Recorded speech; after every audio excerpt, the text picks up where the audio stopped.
شفتوا يا جماعة أبار الوكالة التونسية للتعاون الفني ولا السيد وزارة الداخلية الإيطالية بحول الله من هنا لفان جونفي باش يحلوا طريقة التسجيل. برجع بعد تسأل فيها على طريقة التسجيل لتفعيل الاتفاقية اللي صارت بين تونس وإيطاليا لانتداب 4000 تونسي باش يخدموا في إيطاليا في أعمال طويلة المدى.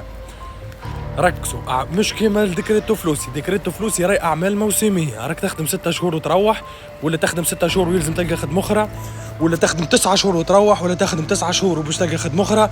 دونك راهي ماهيش كيف كيف. العباد اللي تقول كيف كيف راهي ماهيش كيف كيف، مش كيما الديكريتو فلوسي كيما هذه. وحتى كان كيف كيف عندنا 4000 من تونسي بلوس، خاطر ديكريتو فلوسي في 2025 2026 باش يهزوا 166,000 من جميع انحاء العالم من جنسيات الكل خارج الاتحاد الاوروبي.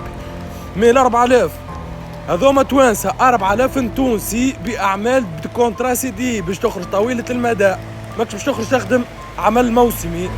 ان شاء الله تكون الفكره واضحه وما تصدقوا حتى واحد. كان الوكاله التونسيه للتعاون الفني ولا السيت نتاع وزاره الداخليه الايطاليه.